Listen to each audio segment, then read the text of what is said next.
One common task requested of administrators is to change buttons. To do so, click on Start, All Programs, IP Office Manager.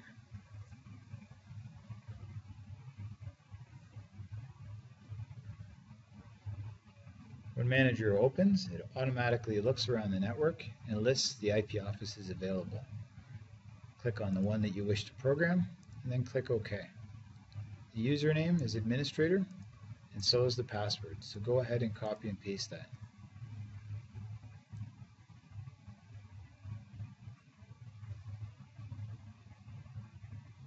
On the left-hand side, choose User.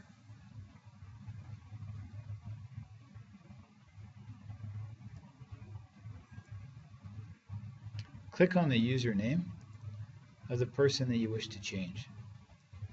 Then, on the right, select Button Programming. As you can see, this user has 3 appearance keys. Appearance keys are buttons in which a call comes in or goes out. So he's capable of taking up to 3 calls right now. One of the problems the user had was he didn't understand on his phone when it says A equals B equals C equals what each of these are. That can be rectified by double-clicking on the button and giving the button a label.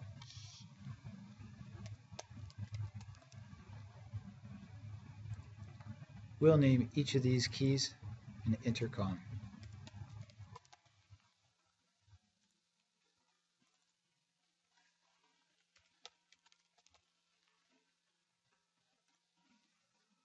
To program an unused button, double-click on the button, and down at the bottom, choose from one of the following actions.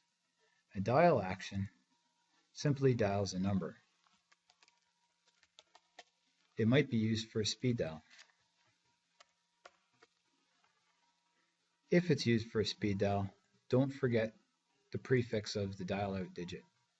In our case, 9911 to dial 911. Another common button type is a user button. The user button indicates if another user is on the phone or not and functions as a speed dial. It's commonly known in the industry as a busy lamp field or BLF. Kareem requires a BLF of 202, new name. We don't need to label this because the system will automatically give it the label new name.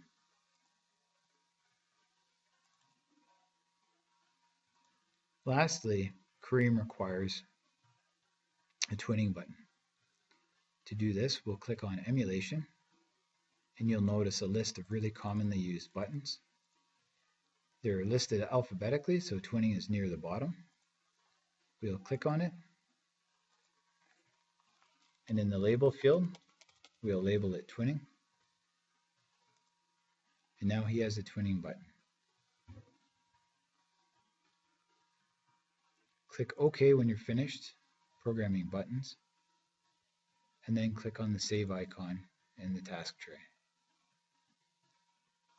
As always, merge is selected, and copy and paste administrator into the password field.